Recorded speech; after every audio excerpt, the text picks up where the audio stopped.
рингте боксасқан кезде, боксасып жатқан кезінде бірінші еліңді ойлайсың, халықты ойлайсың.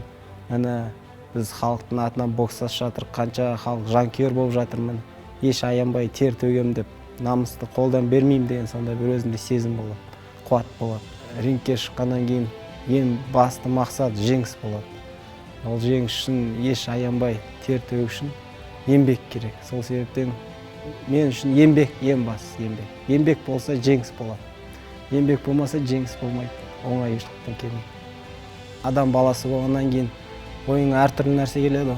Сол себептен қойсам қалай болады, ары қарай жалғастырсам қалай болады. Енді мұсылман болғаннан кейін адамда ең бірінші керек сабырлық қой. Енді ойланасың, осыншама жол жүрдім, неге мен қайту керекпін?